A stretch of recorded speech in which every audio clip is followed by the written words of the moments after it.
Mga kababayan, isa po sa nabiktima nila ay isang retiradong pulis ng lungsod ng Maynila. Nagretiro na walang indulto, maayos, at naging mabisang pulis Maynila.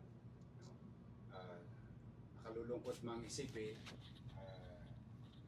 sumakabilang buhay po si George, dala ng mga lokong ito. And you already know that we asked for them to immediately surrender, particularly yung mga kasama nito. At alaman nyo na rin na yung isa sa suspect ay na sumuko sa ating pulis at itinuro itong si Albert Madarao. At dahil po doon sa mga ilang testimonya niya, may contradicting testimonya rin ito, but be that as it may, malugod po naming ipinalam sa lahat ng tagalungsod ng Maynila. At ito'y maging babala naman sa lahat ng kriminal na maaaring pumasok at gumawa ng krimen sa lungsod ng Maynila. Today, we can honestly say, justice is served to the family of Capistrano. Ito po si Albert.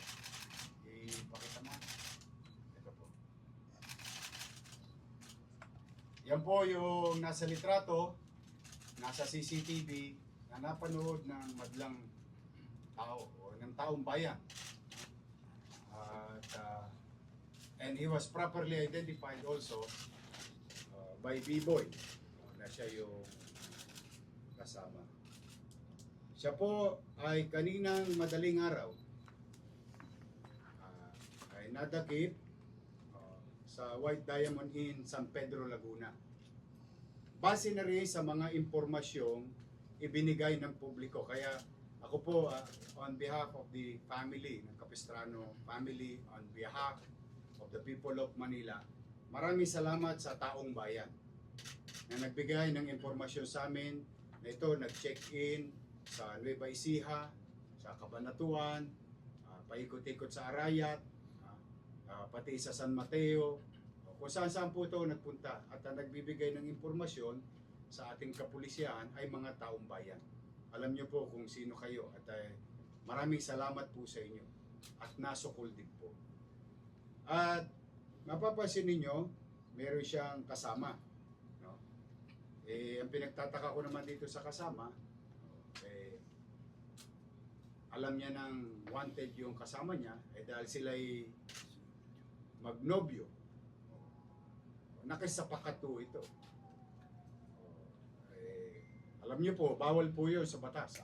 I will let the justice system run its natural course. Pero sigurado po, ito po ay masasama sa kakasuhan. Kasi itong lokong to, kaya naman ay talagang taong bayan ay nag-aalala kasi ito po ay tumatakbo sa mata ng batas na considered armed and dangerous. Isang bagay na siyempre kahit naman sinong mamamayan, kapag nakakitaan ng kamukha niya, inuulat sa amin. At napag-alaman din na laging may kasama na ngayon ay natuntun, magkasama sila, ay syota ho nitong Albert. Sila po ay haharap